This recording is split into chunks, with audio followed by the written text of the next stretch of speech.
Hello and welcome to the Prog Analyst. Today we're going to be looking at the Porcupine Tree song, Where We Would Be. This will be a little bit of a shorter video. It's a shorter song, and it just follows a pretty regular song form.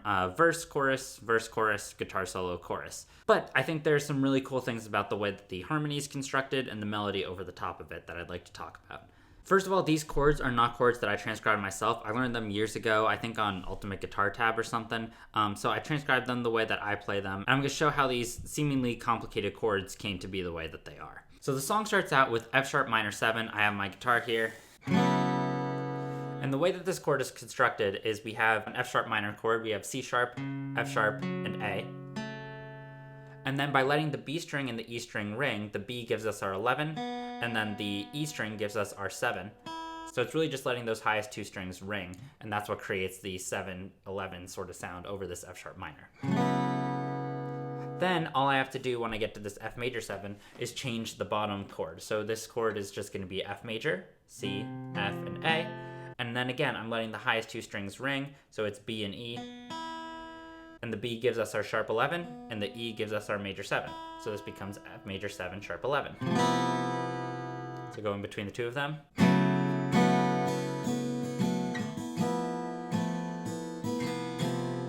I notated the song in the key of E major, but we don't actually get a 1 chord for a really long time. At the beginning, this is just moving between our 2 minor chord and then our flat 2 chord, which it's really cool how it's just sort of in limbo between these two chords and never really giving us a 1.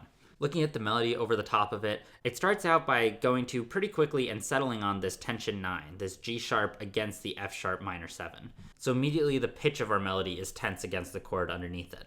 Then our melody has a little bit of a turn and then moves upwards where it lands on A, which is a chord tone of F major 7. So although this is a modal interchange chord, our flat 2 major 7 chord, the melody is a little bit more stable here, actually resolving to a chord tone of F major. Then the way that this used a little bit of a turn going down and then back up, this does sort of the inverse. It goes up and then back down.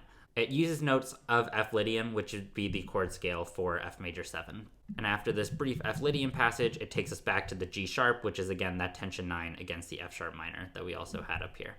This more or less repeats, same chords, mostly the same melody. And then we go to our chorus, and our chorus introduces some new harmonic material. We have G sharp minor and A sus2, which are the main chords in this chorus.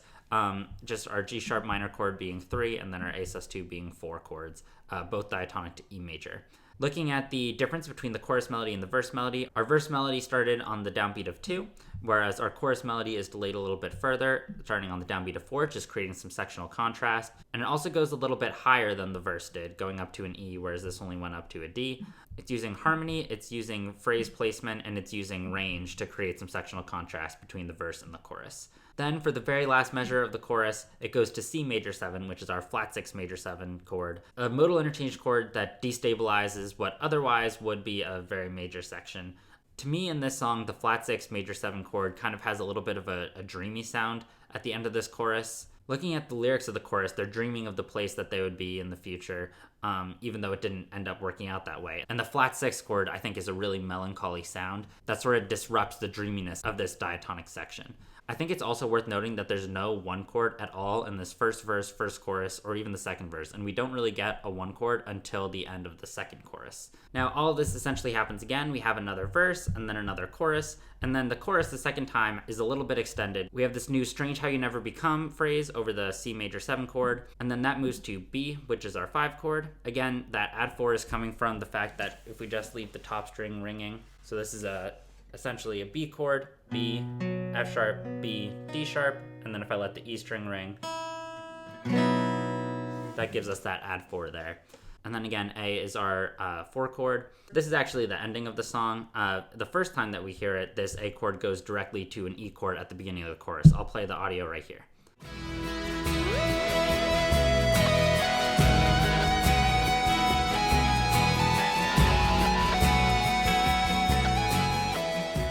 It's not until this guitar solo that we actually land on our 1 chord. The whole first 2.5 minutes of the song, no 1 chords at all. And then this guitar solo has to be one of the most crazy, most tortured sounding things I've ever heard. There was an interview where Steven Wilson said that the solo was actually just a regular guitar solo. He describes it as being played fairly straight. And then after the fact in the studio, they mess with it so much that it creates this monstrous emotional sort of thing.